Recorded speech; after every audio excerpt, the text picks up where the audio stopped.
Good morning. I'm doing a little interview here, a hiker interview. It is Saturday morning, the 14th, the day before you're supposed to have your taxes done. Oh, I hope they're done.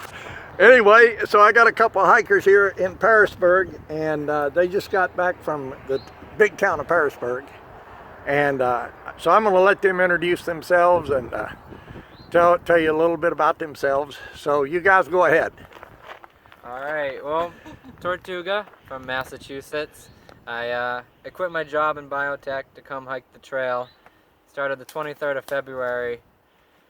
Just stayed up in Woods Hole, and we're picking up again. And this beautiful lady is? I'm Zello. I'm from Maine. And we were at Woods Hole. We saw a group of people we've been hiking with for about a month and a half. Yeah, just kind of staying at the same shelters each night and heading back out there. Hopefully we're trying to catch them. So Della, now listen, you are taller than this guy over here. Okay. Do you call him Shorty by chance? Has she ever called you Shorty? No, you're the first actually. Thank you. Well, I don't want to make you feel insignificant or anything, but, I don't. But you're very fortunate here to be hiking with such a beautiful lady here. I think she's a fortunate one. Oh, you think she's a fortunate one? Okay. So what do you think about that? I don't know. You don't know. You don't know about this guy, huh? I don't know. No. All right. So what's your trail name? Zello. Zello. Yeah. Okay. And what's your real name? Zello. Della. Zello. And you're from Maine. From Maine. Yeah. From Maine. Okay. Good. And you're from Massachusetts. Yes. Okay. Yeah. So you had some cold nights on the trail, right? Yeah, the Smokies ended up freezing our shoes almost every night. We got a decent amount of snow. Some of the wind, the snow drifts up to like 3 feet tall. Okay. Yeah, it's been pretty cold. Finally some good weather. We just had snow last week again, so. Here today's supposed to be hot. Yeah. Yeah, it's supposed to be nice. Well, you guys got a couple of good uphill climbs here coming up. Once you get across the bridge down here on the river, Yeah.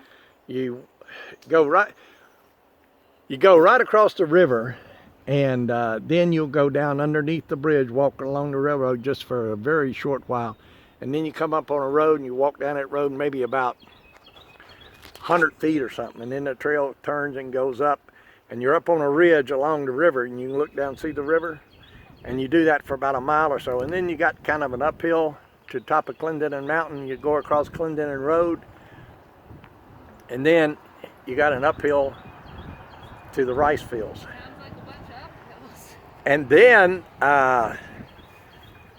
you'll hit the rice field shelter, which is a nice shelter, and you'll hike on up towards Sims Gap. Yeah. Now, there's some protests going up there Oh, for what? for the pipeline. Oh. The no pipeline's going right across the AT up at Sims Gap, which is about 10 miles or so down the trail from the rice field shelter on top of the mountain. Okay. So, have you seen any wildlife? We saw a bunny on Easter. A bunny on Easter. Yep.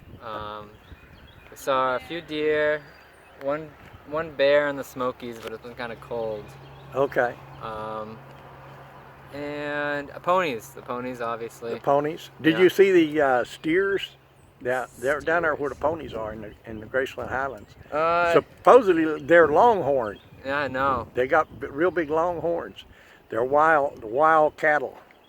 No, we must have missed them. Yep. I don't know where they were. There's some bears in this area.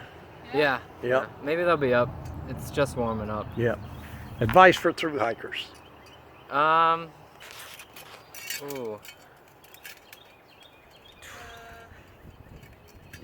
Wow, there's so many. Say it Woods Hole. So let me get over here and talk to her a minute. Yeah. All right. I'll get back to you. So you liked it up at Woods Hole, huh? Yeah, it was a great hostel. Okay. Woods Hole has been there for 20 some years or something like that, and I like the girl. You know, she's really nice. Yeah.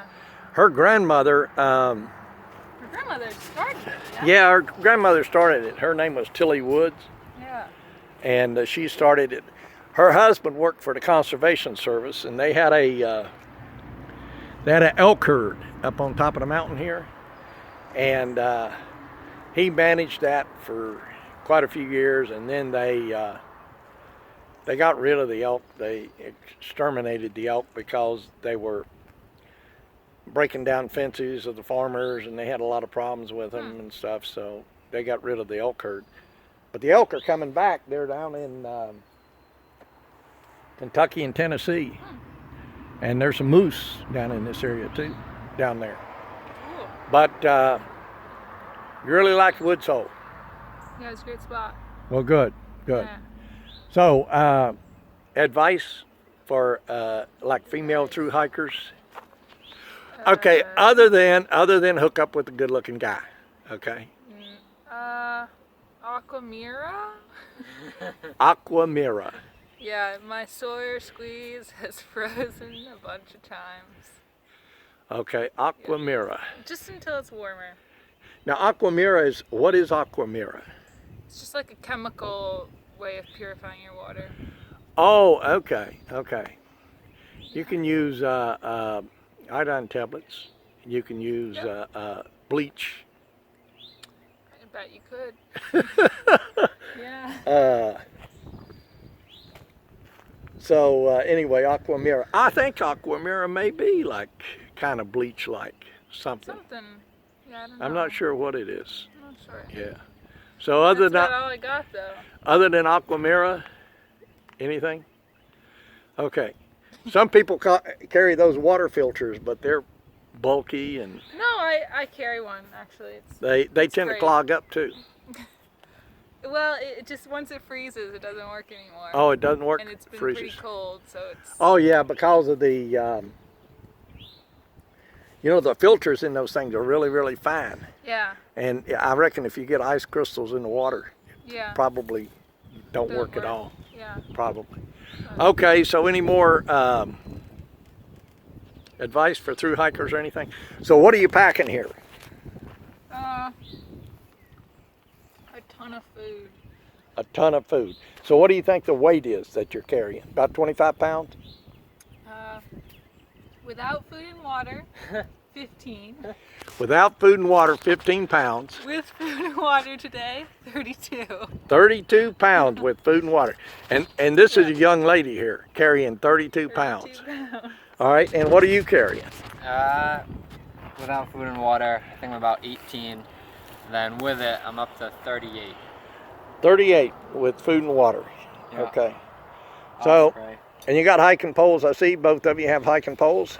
Yeah, they save your life. Yep. Now, if you walk right up here, I'll tell you a little bit about the trail here. You walk right up here, you'll see there's a little graveyard up here. And George Paris, who was a captain in the Revolutionary War, is buried up there. And the last name is Paris, and you just came out of Pearisburg. His family donated 200 acres so the town of Pearisburg could be built up there. And they owned a lot of land in this area. As a matter of fact, Captain Paris, he took some men, and George Washington was surrounded by enemy troops, and they got they got a guy out on horseback, and he came in and contacted Captain Paris, and he took a bunch of men, and they rescued George Washington. Huh. And so that's a little story about him. So you hike right through the little graveyard here, and just immediately hit the road again over there, 460, and go right across the bridge, under the bridge, and then up. So anyway, thanks. Advice. Candy doesn't count as food weight. Candy does not count as food weight. Nope, don't count it. Well, hold on here a second. You've got a lot of candy right here. It's just salad. Yeah. I was talking about her being the candy. Oh no. She's not the candy. But you're not carrying her anyway, right? I could not. You know what they say about your hiker companions, right? Well, they say about your hiker companions, if you hike with a companion, that if food ever gets real short, You eat the other. We already decided she'd get eaten first. she's getting eaten first. Yes. We should get going. All right. Well, listen. Thank you. Yeah. Thank you very much, guys. I appreciate it. Y'all have a nice hike. Yeah. Yeah. Thank you. Bye bye. See